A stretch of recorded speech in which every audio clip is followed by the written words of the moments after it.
Здравствуйте, в эфире Сабшала. С вами я, Асида Малия. В этом выпуске расскажу об актуальных темах этого дня и не только. Не переключайтесь.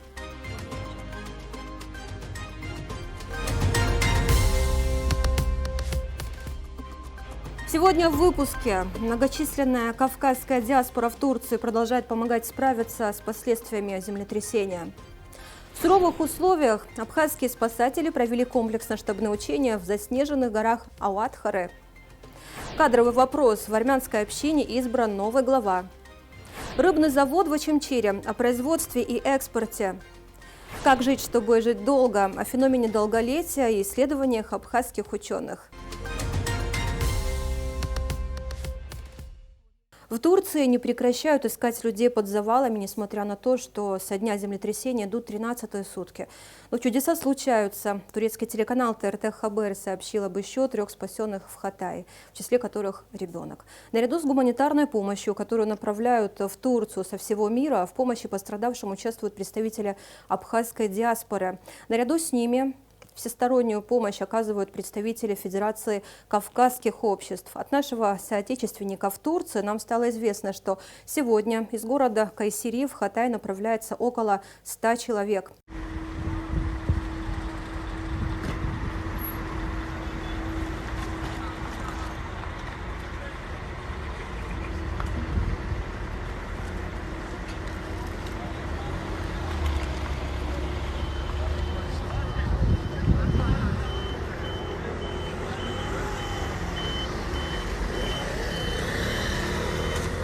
В поисках людей под завалами активно участвует и наша соотечественница Лидия Цышба со своей поисковой собакой по кличке Кукла. Фото и информацию об этом опубликовал ее родственник Андрей Цышба на своей странице в социальной сети. К сожалению, нам пока не удалось связаться с ней.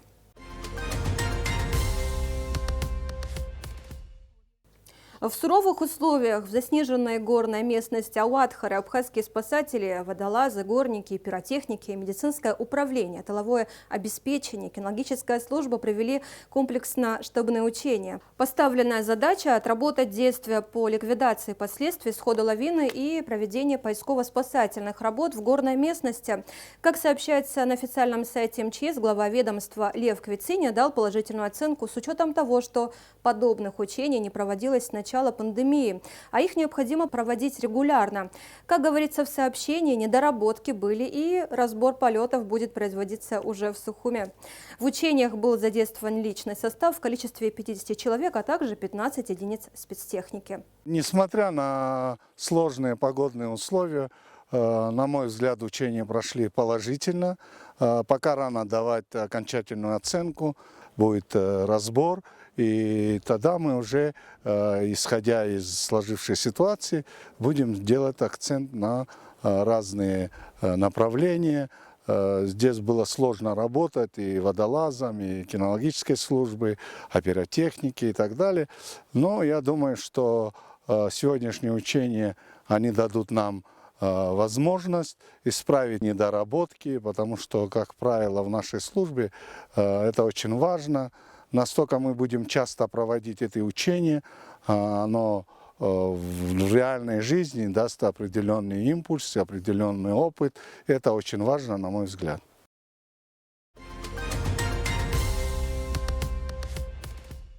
Состоялся традиционный съезд армянской общины Абхазии в Доме культуры в селе Мачара. Главный вопрос повестки – кадровый. Подробности в следующем материале. Перед началом съезда армянской общины ее представители почтили память воинов, погибших в Отечественной войне народа Абхазии. Далее все направились в здание Гулерыбского дворца культуры. Главная цель очередного съезда – выборы нового председателя армянской общины. Съезд армянской общины открылся гимном Республики Абхазия.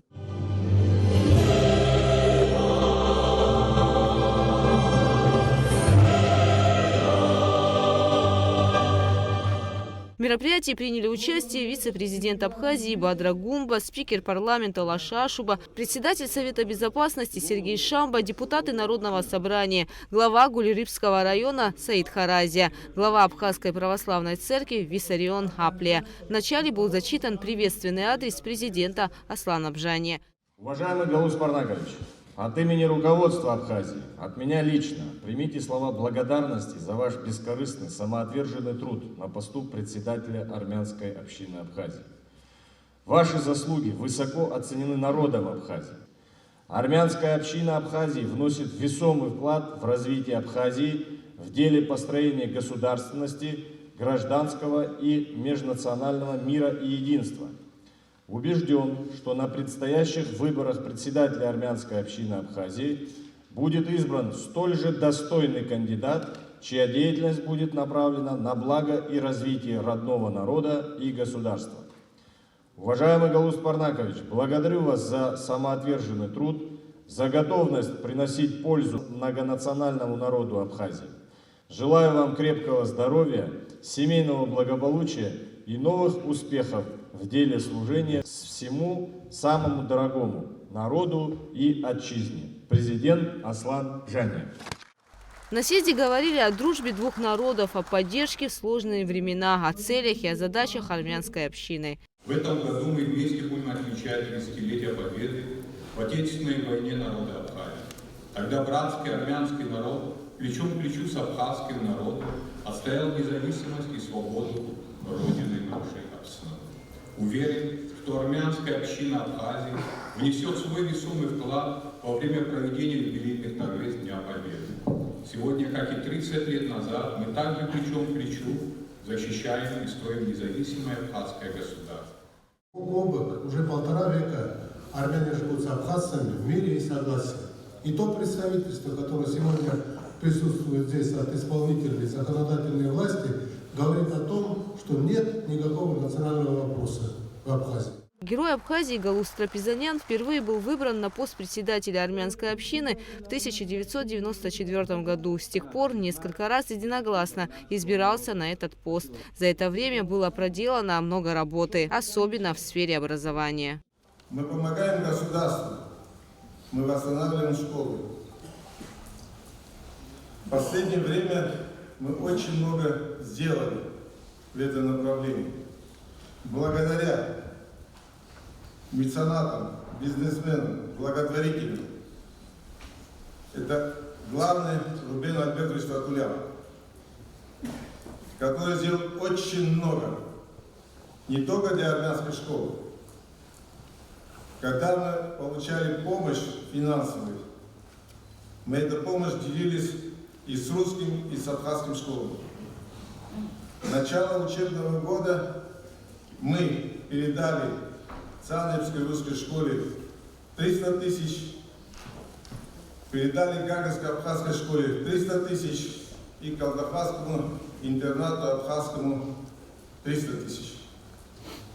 Также мы, когда получали гуманитарную помощь, целую фуру оборудований, мы также делились с другими школами. В сегодняшний день я хотел бы отметить последний. Когда мы начали помогать школам восстанавливать, я могу просто вкратце зачитать. Гагаринский район.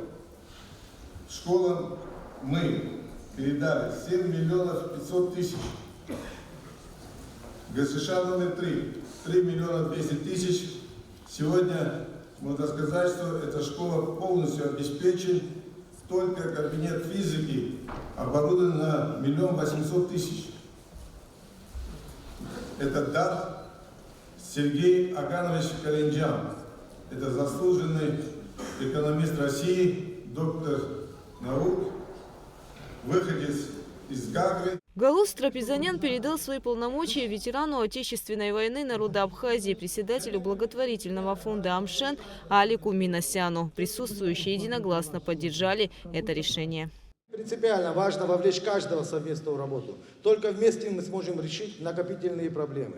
Осознавая, какую степень ответственности возложена на меня всеми вами, даже не сомневаюсь, что нам удастся реализовать многие полезные идеи. В завершении участники съезда обсудили дальнейшие планы, цели и задачи армянской общины республики. Гугут Савардани, Алексей Гухава, Абхазское телевидение.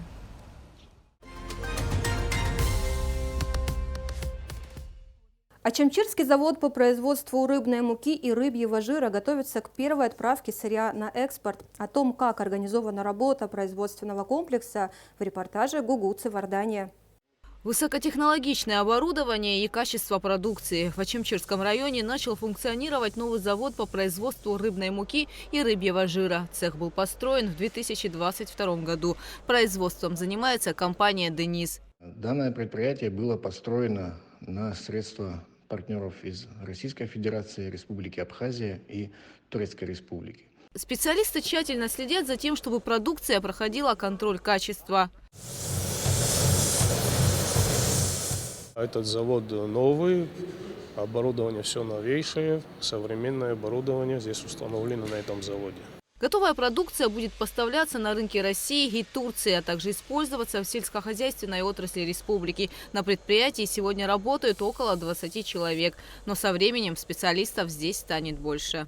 Есть граждане Турецкой Республики, которые осуществляют непосредственно технологическую часть линии, так как само оборудование, оно турецкого происхождения.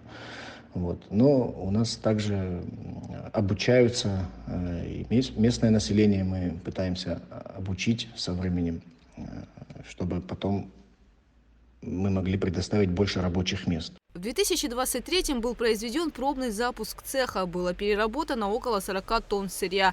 Это немного, говорят сотрудники предприятия. Дело в том, что в 2022 и 2023 годах рыбы было немного. Специалисты отмечают, что это связано с погодными условиями. Но если путина будет благополучной, завод сможет функционировать в полную мощь, поставлять свою продукцию и получать хорошую прибыль. Кстати, рыболовство в Абхазии проводится под контролем Госкомитета по экологии. Всего в республике вместе с новым заводом 9 рыбных предприятий. Между ними и распределяется рекомендуемая квота, которая предоставляется при внесении аванса в размере 30%. В планах у компании «Денис» производить гранулированные корма для птиц, для животноводческих ферм и рыбы. Гугуца Вардания, Анатолий Малания, Абхазское телевидение.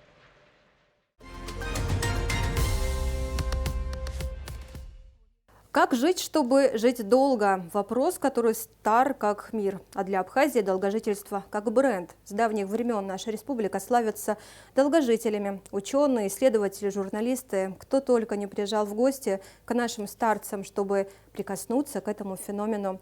Вот уже 5-й год в научно-исследовательском институте экспериментальной патологии и терапии Академии наук Абхазии ведутся масштабные работы в этом направлении. В возрасте свыше 100 лет живет в Абхазии, и среди них самый старый гражданин Советского Союза, колхозник Мамсыр Кивут. Разгадать загадку абхазского долголетия ученые пытаются давно, в то время как почтенные старики жили своей обычной жизнью, полной забот и труда, исследователи работали над сбором информации. Было важно фиксировать все, от образа жизни, психологического состояния, вплоть до того, что входило в их ежедневный рацион. Первое масштабное изучение долгожительства в регионах Кавказа было проведено около 45 лет назад. Советские и американские ученые, которые в рамках программы исследовали людей возрастом 90+, особенно выделяли абхазских долгожителей. И вот с чем это было связано. Оказывается, в одном селе могли проживать 10, а то и более долгожителей. На научном языке это называется групповым долгожительством. Непременно это феноменальное явление. Те материалы, которые были собраны учеными в ходе исследований, были опубликованы в книге «Долгожители Абхазии». И именно она стала своего рода отправной точкой для уже современных исследований. Обследование стариков Абхазии дает ценный материал по изучению возрастных изменений в организме и тех условий, которые обеспечивают активную, бодрую старость. Научно-исследовательский институт экспериментальной патологии и терапии Академии наук Абхазии. Старейший и, пожалуй, единственный научный центр республиканского уровня.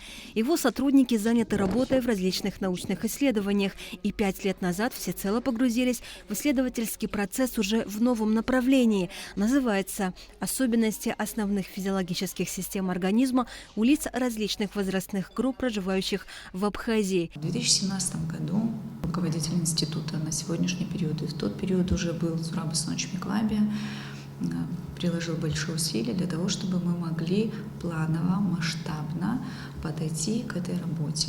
Конец 70-х, начало 80-х была проделана действительно огромная работа, но какие-то виды исследований сделать было на тот период просто невозможно, потому что не было таких лабораторных исследований, не было такой инструментальной диагностики, не было тех же генетических исследований сделать возможно в плане эпигенетики, да, для того, чтобы определить особенности национальные. И тогда много было гипотез, и особое значение придавали, естественно, тому, насколько в нашей популяции абхазской к людям старшего возраста, преклонного возраста, с каким пиететом к ним относятся, насколько уважают старших людей, какое у них социальное положение в обществе. Потом это отдельно выделяли еду, образ жизни, воздух, многие факторы. Да? Но именно отношение и в семье, и в социуме к людям такого возраста, это как бы отдельно выделялось. И считали, что вот как раз-таки групповому долгожительству именно в Абхазии, да, вот эти предпосылки, они и способствовали. Речь идет о широком спектре работы в изучении феномена долгожительства. Тогда и получили первые актуальные данные с 2017 по 2020 годы. Количество долгожителей по всей республике составило 919 человек. Это куда меньше показателей начала 80-х, и тому есть немало причин. К сожалению, мы должны этот факт тоже констатировать. И война, и даже тот же ковид, который сейчас произошел, часть людей преклонного возраста, к сожалению, ушли, потому что они были в группе риска. Из того, что мы смогли привнести, то, что не делалось раньше, это более развернутые биохимические, гемостатиологические, реологические исследования, иммунология, да, вот с этими интересными данными, которые мы и генетика, то, что пока еще вот как бы в этом направлении таких работ не было. Конечно же, специалисты учли немаловажный момент. Анкету подготовили на абхазском языке, ведь генетические исследования проводят именно с абхазами в третьем поколении. И, естественно, общение специалистов с пациентами складывается на родном языке. Была создана нами и адаптирована под наши особенности. Почему я говорю адаптирована под наши особенности? Потому что не все вопросы абхазскому геронту можно задать. В связи с менталитетом, с особенностями, не каждая женщина может воспринять тот вопрос, который, скажем, задает геронтам Европы, предположим, или Соединенных Штатов. Да? Поэтому нам нужно было подготовить опросник таким образом, чтобы ни в коей мере не смущать какими-то вопросами наших долгожительниц и долгожителей.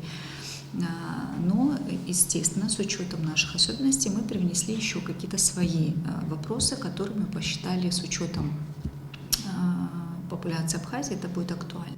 Выездная работа представляет собой встречу, как говорят специалисты, с геронтами у них дома. Но в первую очередь эта встреча должна быть согласие как самого долгожителя, так и его родных. По завершении обследования, заполнения анкеты, забора крови и так далее, команда обязательно делает совместное фото. Выясните, какие именно физиологические особенности даруют долгие годы жизни, задача многоэтапная. Только годы работы и богатый статистически достоверный материал может дать ответы на многочисленные вопросы. А наука не терпит неточности, потому все лабораторные исследования биоматериалов в стенах института проводятся в строгом соответствии с методами. Геронтами Абхазии являются не только абхазы, да? Есть и другие представители других национальностей.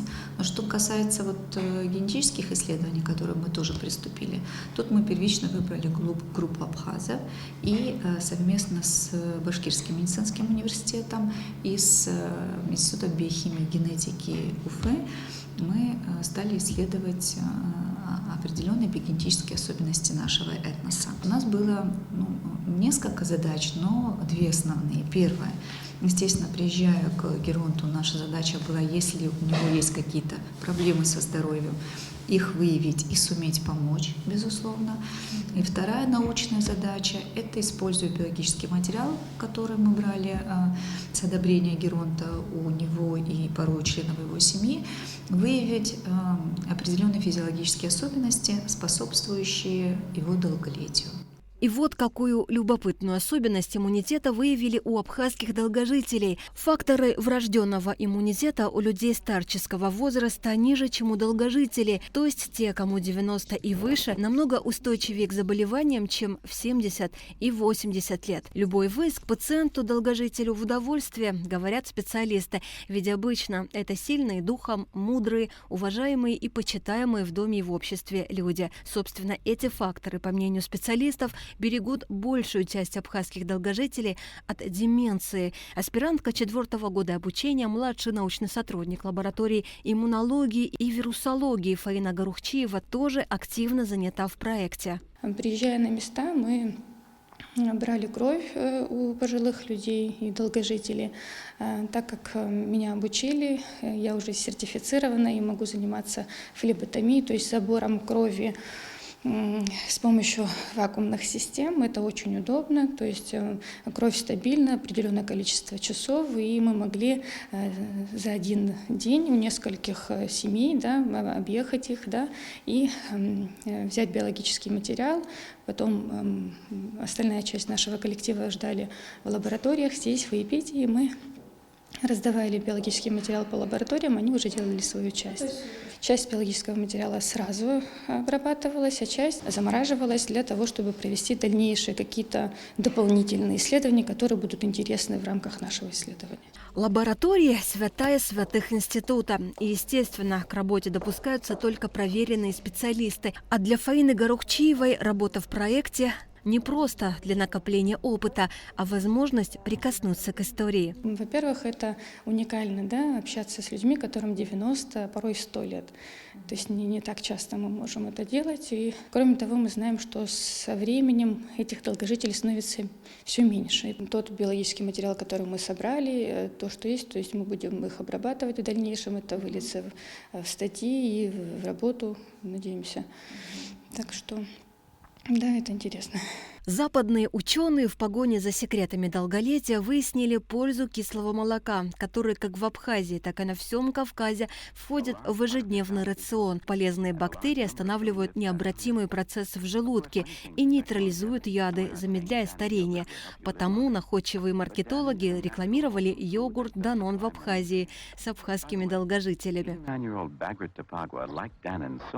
Долгожители – это очень старые люди, которые с утра до ночи обрабатывают землю, танцуют и поют в народных ансамблях и выглядят при этом не старше 60 лет. Так обычно пишут журналисты. Однако это не совсем верно. На вид долгожители – это очень старые люди, у которых нет зубов, лица исперщены морщинами. Ходят они, как и свойственно глубоким старикам, очень медленно. И тем не менее, они участвуют в решении семейных и общественных дел, действительно работают, хотя и медленно, на полях и дома, и при этом полностью сохраняют ясность ума.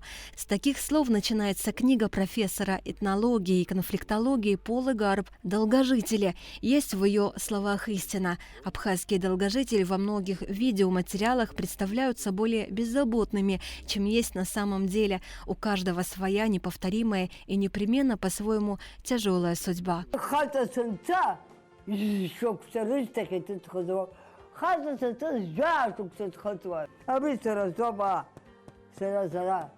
Фини Лацушба – яркий пример тому. На момент съемок ей было 105, а в возрасте 110 лет ее не стало. Она прожила долгую, но сложную жизнь. Лишилась родных один за одним, в том числе единственного сына. Не зря говорят, что каждый седой волос и каждая морщина как отпечаток событий, потому, даруя век жизни, судьба берет взамен что-то более ценное. Но, как говорят специалисты, люди старческого возраста и долгожители обычно окружены заботой и любовью. Остается лишь выяснить и научно обосновать этот уникальный феномен кавказского долголетия. И, наверное, в ближайшей перспективе исследователи раскроют секрет того, как жить, чтобы жить долго, а счастливо ли – это другой вопрос.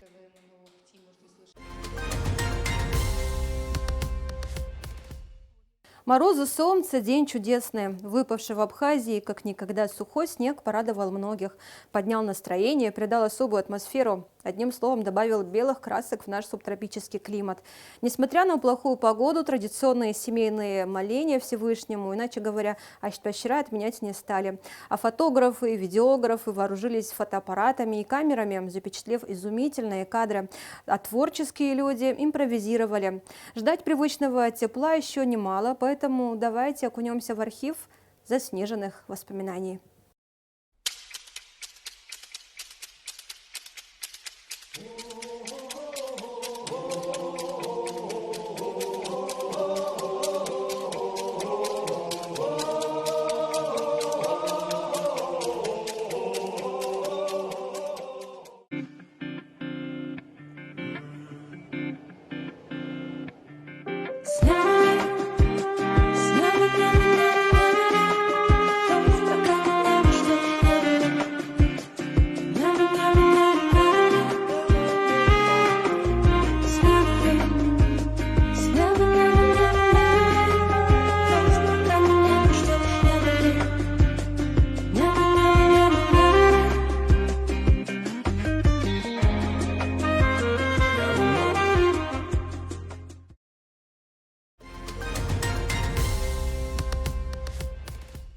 На этом наш выпуск подошел к концу. Желаю вам хороших новостей. Всего доброго!